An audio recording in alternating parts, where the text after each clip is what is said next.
transforming small business development, creating solopreneurs and micro businesses, all in efforts of circulating the black dollar among black businesses. That is the mission of Dr. Lakeysha Hallmon, CEO of Village Retail. We'll dive into all of that and more for our journey, the Forbes BLK series right now.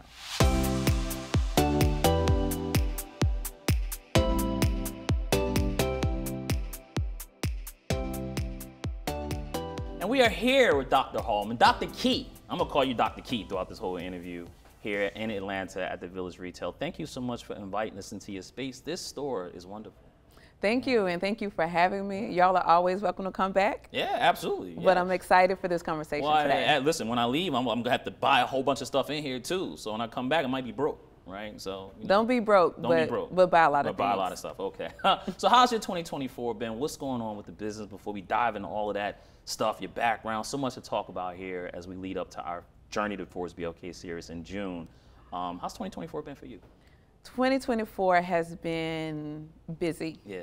That is entrepreneurship. Yeah. That's owning businesses. And so I will say that we continue to grow and scale. And because of that, we're being stretched as a company, as an organization. Personally, though, I am doing phenomenal because I ground myself to make sure that I'm well in mind, body, and spirit, and that flows into my business. Yeah.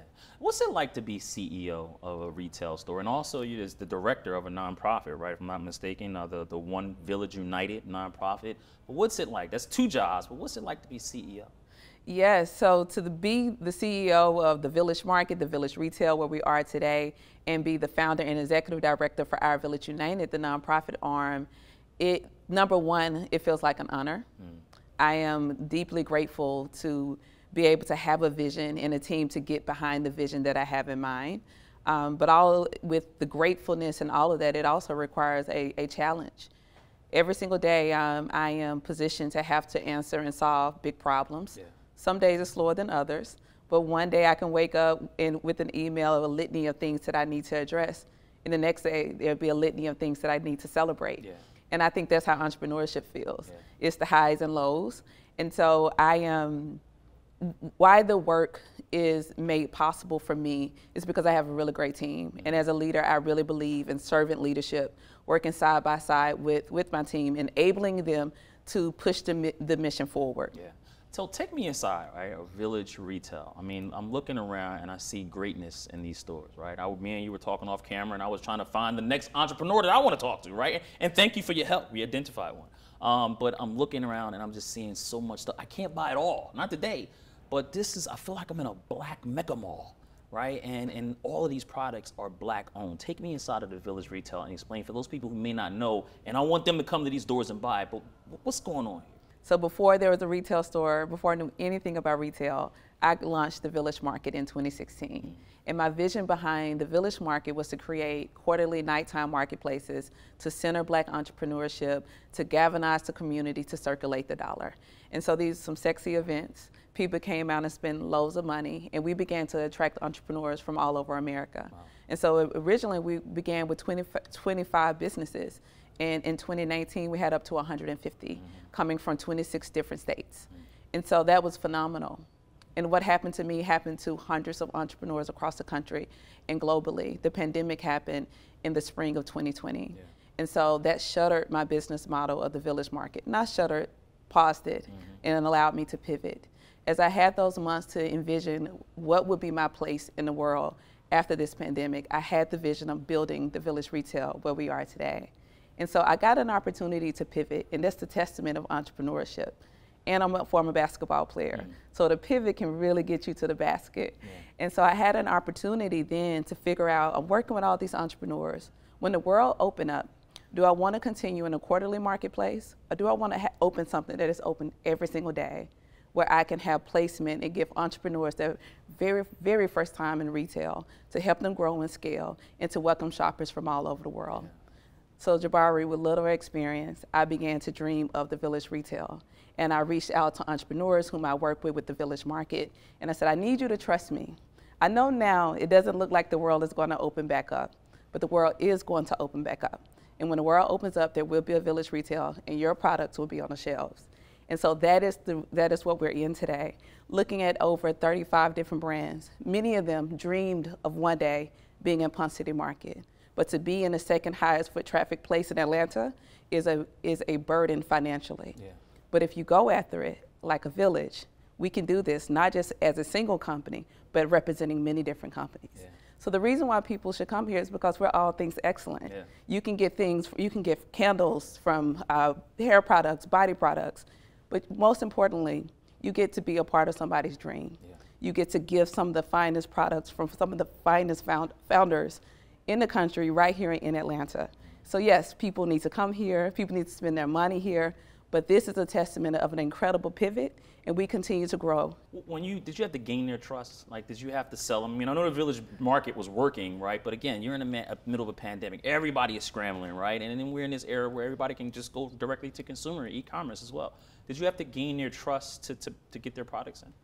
Because I've been working with entrepreneurs since 2016, and they saw the way the village market consistently grew, and that we were such a different model, it was beyond creating a marketplace. This was a marketplace that people then window shop and just take selfies. They did that, but they also shopped. Yeah. So entrepreneurs said, all right, if Dr. Key has the audacity to talk about a retail store while the world is shuttered in place, then I'm going to go on this mission and this vision with her. Yeah. But I also didn't overpromise performance. What I said is that it is going to be a beautiful location, that your products would be cared for, that your branding would be seen throughout, and it would be a seamless story of the village. And as people come in, they would get to experience your product. If they walk away and don't buy something, we would make sure that they have a card where they can shop from us online, and they would get their products within 48 hours. So it was a commitment that it was going to be a layered relationship. But I think as a founder, and if you're doing something new, never overpromise of what the outcomes are going to be. Promise of what you can build. And I knew that I could build an excellent model that will lift the elevation of what it meant to be a black a black entrepreneur in the city of Atlanta, and how to test that market right here at Ponce City Market. Yeah. And is Atlanta, is it because it's here that it's working so well? Because again, this is Wakanda, right? This is what people call this place when you come to Atlanta, and the camaraderie is there, right? The cohesiveness is there. Everybody is just connected. There's people I'm coming from Philly, they live down here, and they say, man, it's a special place. Did it have to start here in Atlanta? I think it's working because of the intentions put behind it, and the level of work effort to make sure that it is excellent. There are no corners cut, that we make sure that we are positioned for success and the entrepreneurs are positioned for success. And the backdrop of all of that is that it's built in Atlanta. Yeah. There's no place in the world like Atlanta to build. So yes, I believe that we're successful because we work hard and we put in the work, but also we're in a very fertile ground like Atlanta to be able to grow. Yeah, I heard you say before that people can walk in the store and they might leave and not buy. You give them who can walk in here and not buy anything, right? You gotta buy something, right? It smells so good in here. You want a candle or something like that. But I noticed on your back wall, right? When you walk into those doors, support is a verb. Why that phrase when you walk in? Why do you want people to know that? I want people to understand what the mission is. I want you to come here and understand that there's a verb attached to it. So either you buy and you take a great picture by the wall and you post it and tell people about the experience, but there's some action that should happen here.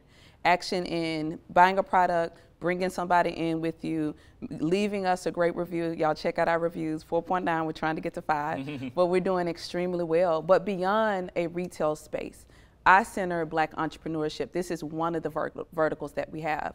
Across the village businesses, support is a verb, it's in everything that we do. As we think about economic efficacy for Black people, as we think about creating generational wealth, as we think about scaling Black companies, it is going to require some commitments, intentionality, and a whole bunch of verbs. Yeah. It takes intentional action for us to be able to scale and build. It takes intentional action to make sure funds are created to support businesses. Yeah. So the verb is our call of action, our charge, that when you say that you are for Black people, Black communities, for Black businesses, I often ask you, then what is your verb like? Wow. Well, we want to get into your verbs, right? Because you had to learn it at one point. I want to dig into your background, but it's interesting you say that. You know, I always have a stat, McKinsey & Company, right? Their stat that, estimates that, Black collective economic power, is set to expand $1.7 trillion by 2030. That's up from 910 right now. If you think about that, that's the size of Mexico's GDP. When you hear that number, 1.7 trillion, right, that black economic spending power is set to increase to, what comes to mind? What are you thinking about all that money that's at stake, that's circulating amongst us, that we know goes to other places and not maybe back into black communities or black businesses? When you hear that number, right, what's at stake for the Village Retail, and how do you guys plan on making sure that we can capitalize? And when you say we, black community can capitalize off of that? When I hear that number, I hear nothing but opportunity. But I also hear how it's important for us to hear that number and to have a plan in place to make sure that money is circulating within our communities. So it's not just important to be able to have the capacity of what you can do financially. It is what you are actually doing financially. And so I love for us to push models beyond the individual wealth being grown. I want you to do well, Jabari, in life. I want to do well in life. But imagine if we had the level of intentionality that Jabari, as I climb, I lift you. As you climb, you lift me. When I think about all of this money that is being circulated, I want us to figure out what is the collective wealth building model behind that. So it's going to require us to be quite uncomfortable and challenge the status quo. It can't be this model of individualism any longer, because I think that has crippled our community and crippled our mobility. So I hear the number and I get excited because there's opportunity. But I also hear that number and say we need to sit down, strategize, and think about what is collective wealth building and how does that look generationally as black people. It takes a great deal of intentionality and discipline to not do what's there, but to defy it. Let's talk a bit about your background, right? You grew up in Mississippi, right, before moving down to Atlanta. What was that like? What's that like growing up in Mississippi? For me, it felt like love. Right. It feels like my family. Yeah. When I need to retreat from the world, I don't go to a coastal place, whereas I go sometimes. But that is not typically the place I go to. I go to my grandmother's house that's sit in the middle of a cotton field in the Mississippi Delta, and it's one of my safest places. So growing up, I remember a great deal of safety. Yeah. I was well loved and well supported by my family and by my community. And also there were pervasive things that was happening in Mississippi and primarily across the South. But what I would tell you, Jabari, I wasn't subjected from those things because I had a blanket of care around me. And so for me, Mississippi continues to be my safe place, my blanket of care. I also see Mississippi as a wide-scale opportunity for entrepreneurship, for the work that I'm doing in Atlanta. In the past year, I've been able to take that work to Mississippi and be able to support over 100 entrepreneurs and deploy over $150,000 in grants. So because I'm thinking about the future me, and the me that's there now, that when people are pushing you into those traditional careers, and nothing is wrong with that. I spent many years as an educator, but there's somebody that's creative, they have business ideas. And because that is not ingrained in the culture of what we do, I thought about those entrepreneurs and say, let me make sure, as I build in Atlanta, as I build in New York, as we scale in LA, let me make sure my people, folks like me, are being taken care of. Yeah. Did you always want to be an entrepreneur? I always wanted to be an educator. Okay. I remember being in 3rd grade and it was career day. Now pause. Why do they ask 3rd graders what they want to be when they grow up? I have no idea. Because we change all the time. We change all the time. But I remember saying, I want to be a teacher. And I remember going home and telling my dad, I want to be a teacher when I grow up. And my dad said, no, you're not. You're going to be a doctor. And I was like, no, I'm going to be a teacher. And it stayed with me. Yeah. Because what I experienced through my teachers in Mississippi, through K-12, all the way through Tougaloo College, shout out to my alma mater, I experienced people that expanded the way that I thought. And as they expanded the way that I thought, I knew that there was a different life beyond what I was experiencing in Mississippi. Yeah. And so I wanted to be a part of that. Yeah. I wanted to be a part of the person that I taught at Madison Shannon Palmer High School in the Mississippi Delta. And I told my students when they would come in, and I would give them dap, I would give them hugs. And these are high schoolers. And I would tell them, when you step into this room, you will be transformed. That this is no longer right here in Marks, Mississippi. Every day we chose another place where we were going to be. So one day we're in New York, and that's what our theme was on. And what I was doing is what teachers did for me. I was lifting their vision of what was possible for them and bringing it into the classroom. And so I didn't want to be an entrepreneur, but I did want to be an educator. And what's so incredible about life, though I've pivoted from that traditional education world through our Village United, I get to teach every single day. Absolutely. I just get to teach differently. Yeah. What did you teach in high school? English. English. Yes. Wow, I should have, you could use me. I could still use your help. I got you. Thank you, I appreciate that. Was it difficult at that? Because when you're high school, you have your attitude, we rebel. We were both high schoolers, right? You're going against it. Was it difficult teaching, or did you find that easy to get to young people? You know the beautiful thing about purpose, because teaching was a part of one of my life callings, and it was purposeful for me to be a 22-year-old, fresh out of college, teaching high schoolers and pretending that I'm 30, which felt old then, but is young today. Yeah.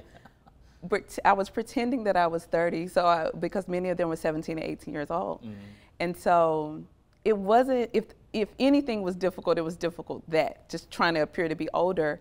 But no, I absolutely loved it. I've never had an experience where I was so fulfilled every day. Even when the students come in with their high school attitudes or their teenage hormones and all the things, I really felt it was upon my destiny to be a part, to capture them in a safe place without judging a moment that they were in. I always saw it as a moment. Yeah. I will always be able to look at my students as whole people. And so I say, you take your moment, but remember who you are. Remember how you must show up in the world. And I was able to transition so many students in their moments. But no, it didn't challenge me, and it wasn't hard for me, but it challenged me, because just like in entrepreneurship now, I strive to make sure that I'm impeccable in everything that I do. Yeah. So I didn't want to be any teacher. I wanted to be the best teacher. Absolutely. And when 20 years from now and they're thinking about their high school English teacher, my name show up in their mind. Yeah. Absolutely. Well, you left, right? Mm-hmm. Was it tough when you left the transition? In 2016, you started the Village Market, right? What was the decision to leave education and go into the corporate and entrepreneurial world? It was one of the hardest decisions I have ever made. Did you cry? I teared up a lot. Wow. I teared up a lot because it's beautiful how purpose propels you. But in order to be propelled, you have to let some things go.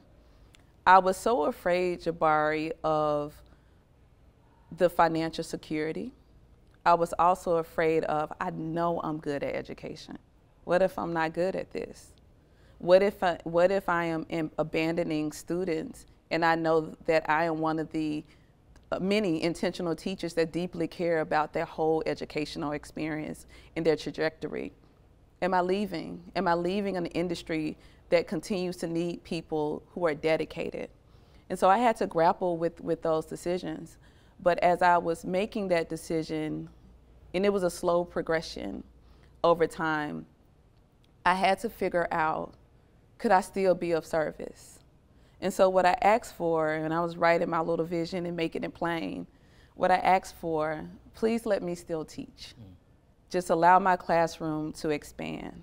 And as I grow in my company scale, because I knew that would happen, give me the capacity in my schedule where I can still serve young people.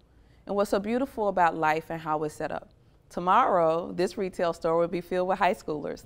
The new school comes and I teach an entrepreneurship class with them, and then they go outside and we set up a beautiful marketplace. And so it feels very much so like the home that I built first in the classroom. Yeah. So Jabari, I've gotten everything that I could have possibly asked for. Yeah. But was it hard? Was it hard to say goodbye to the person I knew, meeting me as a teacher, and say, well, welcome in Dr. Key, the CEO and founder and entrepreneur? But nobody warned me, Jabari, of the headache of what it meant to own a business. Yeah. It's really attractive on social media. Yeah. But to be in it every single day, it stretched me more. It has stretched me more than when I was an educator. Yeah. Well, I mean, listen, you said it, right? You raised $2,500 from your family and friends and used the savings, right, to kind of launch this. How much savings did you have to use to kind of open this up? Yes, as I was building the Village Market in 2016, I was then working for the Georgia Department of Education as an education research and evaluation specialist. All that title means I was working with after-school programs to ensure they continue to receive funds. Behind the scenes, I was also working with the Village Market. And so you asked the question before, like, how did you know it was time to go? Village Market took over. I was waking up 3 o'clock in the morning trying to build Village Market, taking my lunch break to take meetings on Village Market, working late at night to build Village Market, and still trying to do this thing full time as well. And so it became imbalanced. But that's also how I knew that I could pivot out of education, because Village Market was really building itself. I just had to have the confidence in leaving what I knew. I had to have the confidence that I could build a company where I make sure that people have health benefits. I could build a company where people could have retirement. I could have a company and create a culture of care in the workplace. It's different to be in the seat of being someone giving you those things to you being in the seat of now you're the one being the giver of those things. That is what I had to shift my mindset of how I could build as an entrepreneur. Yeah. Well, looking at the business now, we're inside, right? I mean, obviously you go through that pivot, but am I looking at the business where people come in, they deliver their products, right? And it's a natural business contract. They get shelf placement, and you get a percentage of whatever they sell? Yes. So it's a profit share model. We have some wholesale models as well. So it's a hybrid. Okay. And what we try to do is what's best for the entrepreneur. We've had to learn a lot. When we first opened the retail store, we let everyone know this is a pilot. We're all going to go on this discovery together. And so what that looked like, the Village Retail took a great deal of the financial burden, because we wanted to make sure, remember, we were opening towards the end of the pandemic, the version of it that we were in. And so we took the huge financial burden of that. And so once we got into the business model a little bit more, maybe a year, we then figured out, okay, this is how we can make sure that we continue to exist. We have to balance this out a little bit more. So that's a profit share model. There's wholesale. We do pop-ups in a store. And I will say, for someone who has aspirations of building a retail store in their city, it is very important, if you're going to bring in a lot of entrepreneurs, is think through what is a win-win. Yeah. What is a win-win for you and the brand? What is a win-win for your company so you can sustain? I think often in the service of doing good, we forget about the business that is needed in the service of doing good. Yeah. If the Village Retail closed, all these businesses close as well. If someone's thinking about opening in their city, they have to figure out how do they build their financial pathway so they can be open 3 to 5 to 10 years later if they so choose. Yeah. Well, in 2020, right, you said obviously the Village Retail that you guys have circulated over $4.5 million to Black-owned businesses since 2016, since your opening. Any update on that number now that we're in 2024? Yes. So we've actually circulated under the Village Market and Village Retail $8.3 million. And so how did we get that number?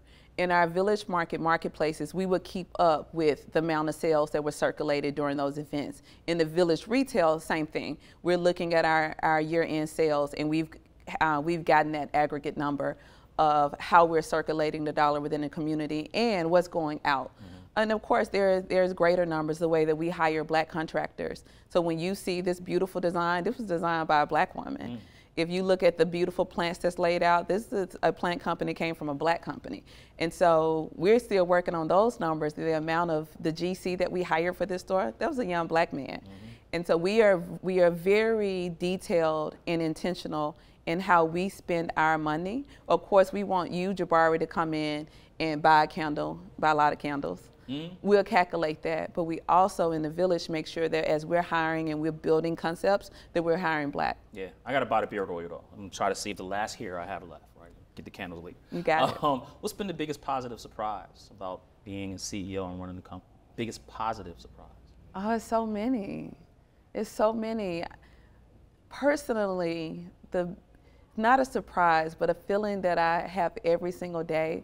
It's like, wow, I'm really doing this. Yeah. I'm really doing this. And I have an amazing team that's doing this with me. I live in gratitude on that every single day. When I wake up and I'm in my little spiritual bag, thinking about what type of day I'm going to be, I always take a moment to be present in what I've been able to accomplish.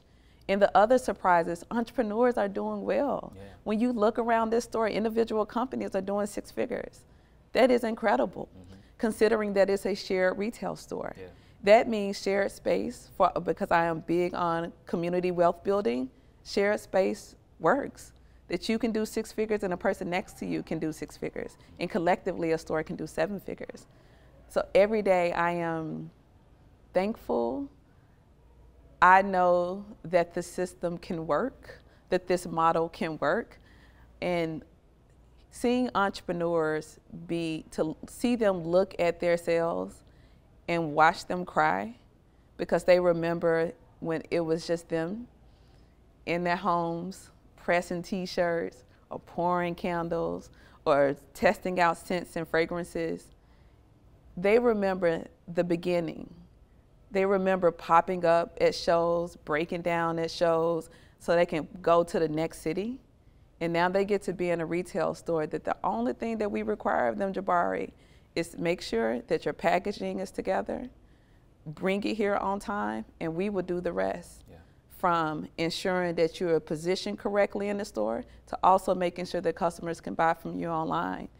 That is an amazing setup, but what we do require is that quality in every single product. Yeah, absolutely. And I saw back there, you know, FDA approved on some of that. And absolutely. I'm like, wow, that is amazing, right? To get the federal government to approve your product and it's in this store, black-owned woman that owns that product. Absolutely. With positives, there are negatives. Yeah. What is the biggest negative surprise? Something that you guys are still having to figure out and learn and get better at? Absolutely. And so I don't see it as negative.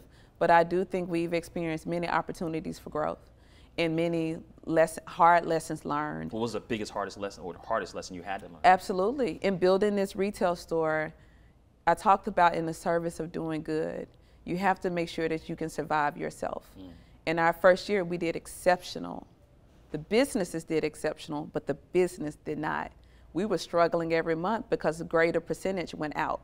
And so what we didn't account for, we accounted for that our vision is to see these entrepreneurs scale, scale, scale, scale, scale, because our vision is for them to outgrow the store so we can put other brands in.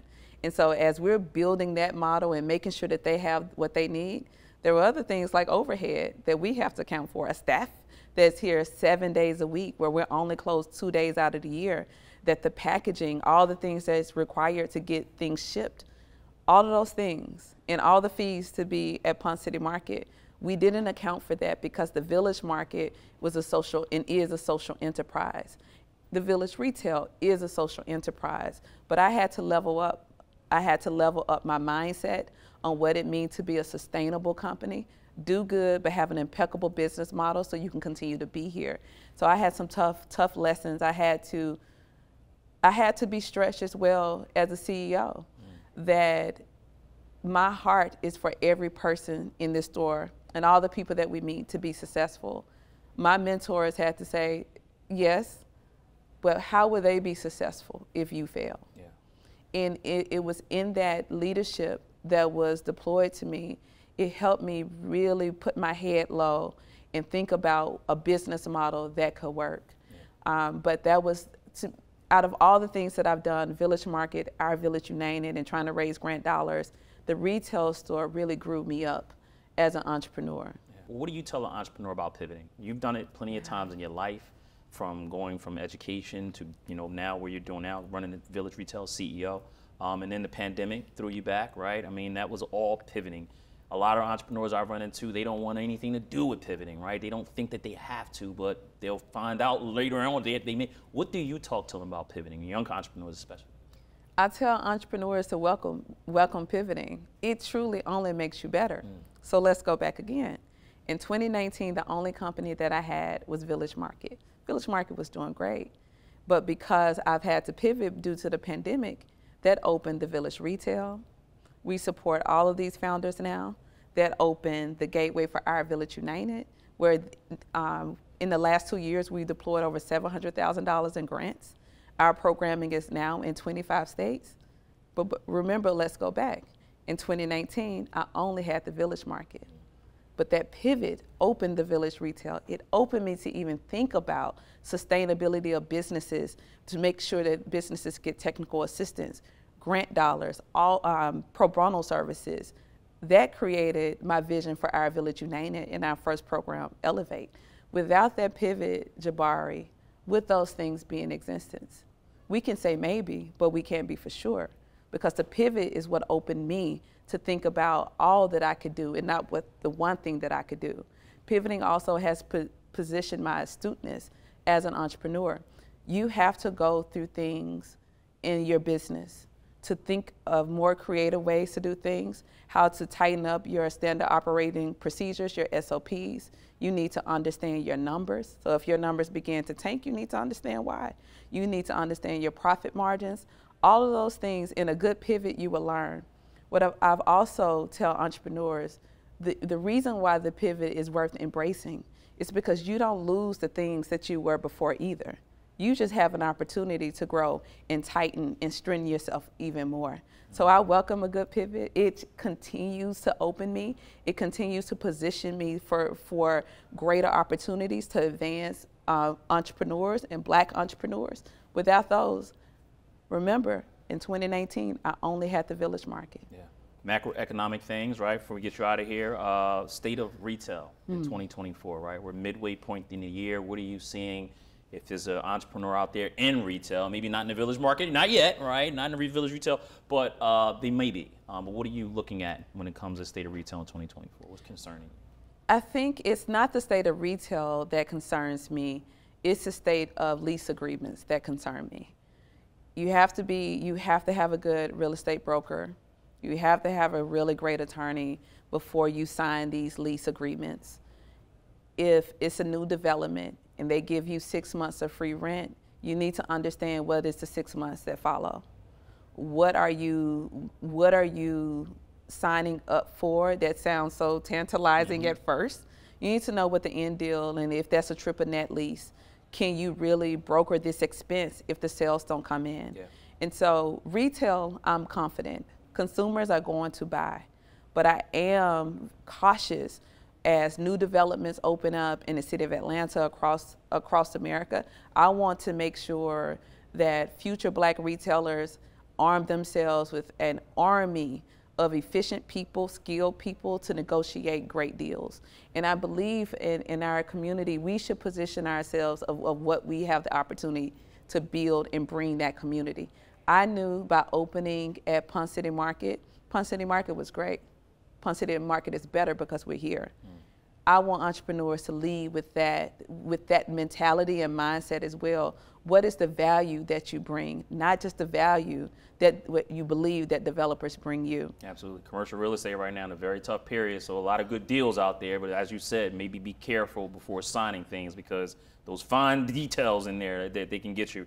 Any update 2024 for village retail, right? Are you expanding? Or are we going to see more outside of Atlanta, maybe a village retail in New York or Jersey or where I'm from in Philadelphia? I mean, where are we going with this? Because I would love to see it pop up everywhere. We are working on our second location. I cannot disclose where, but we are working on our second location. Out of Georgia? Out of Georgia, and it wouldn't open until 2025. Okay, in 2025. Yeah. Mississippi, baby, take it back to your home. We wouldn't open village retail in Mississippi, but we're going to do some cool things in Mississippi. That's great. But this fall, we're actually opening the bookstore, so the Village Books. So that's going to be the second brand under the Village Retail. And we have other exciting things that I can't share at the moment. Well, make sure you share them when it's time, right? I want the exclusive too. Absolutely. All of it. Absolutely. And a perfect segue, right? Book, right? We are in summer, spring, summer, getting warm. Give that entrepreneur Dr. Key's favorite leadership book. What does she read? And she can go back to it time and time again and pick up something new. For me, it's Jim Collins, Good to Great. I'll get to that in a minute. But what's your favorite book that maybe somebody should pick up? One of my favorite entrepreneurial books is Who Not How. Phenomenal book. I can't remember who it's by, which is terrible, but Who Not How teaches a founder how to let go and delegate. That is one of the hardest things in entrepreneurship, to trust people to come into your baby and to actually give something away. But if we build people well, if we train people well, the who would be more powerful than you always being the one that's doing everything. And again, 2024, we're getting into it's an election year, right? Without choosing sides as a CEO, right? What do you want to hear? What do you want to see from the candidates? Yes, I'm deeply civically engaged. I believe all entrepreneurs should be. Yes. What I expect from elected officials is to center local small businesses. We're the lifeline in every community and every rural town. Yes. And so as the big vision picture of how great America can be, what we should also ask as founders and entrepreneurs and small business owners, how does that flow to me? What legislation is in place? What bills are going to be authored to ensure the protection of small businesses? And I would push even further to secure the protection of Black businesses, from government contracts to ensuring that the SBA is positioned to continue to deliver and deploy dollars. We should be at as many city council meetings as possible, because local politics is just as important as federal. Mm-hmm. I want us as founders, as entrepreneurs, as small business owners to know that our position in the fight, we have to push, we vote, and we show up and make sure that they deliver. Absolutely. Get you out of here on this, right? Good to Great. Again, Jim Collins, my favorite business book he wrote. What's the difference between a good Black business and a great one? I think the greatness for any entrepreneur, free of and void of ethnicity, greatness, number one, is in the intention of what you are building. And the vision that you have in your mind, is that the experience? That takes a deep level of reflection. How is your customer service experience? What is the quality of your products and your packaging? What is your delivery time? How do you respond to not so positive reviews? How do you show up in community for those civically engaging events? How do you pour back into the community that supports you? That is excellence, and it requires a holistic approach. It's not just about scaling to 7, 8, 9 figures. We want that. But if you're scaling and only your family is doing well, and you're not pouring anything back into the community, that is a singular success, and that is not going to propel our people forward. Absolutely. Dr. Key, I appreciate the education. Thank you so much for the time, and we'll hope to see you at the Forbes BOK Summit in June. And your home's right here. This is the town you in, not your hometown, but the town you're in, so I hope to see you there. And again, thank you so much for the time. This is such a beautiful store, and I definitely, and I'm sure people will too, support you. Thank you. Thank you for having me. No problem. Thank you for watching. We'll see you at the summit.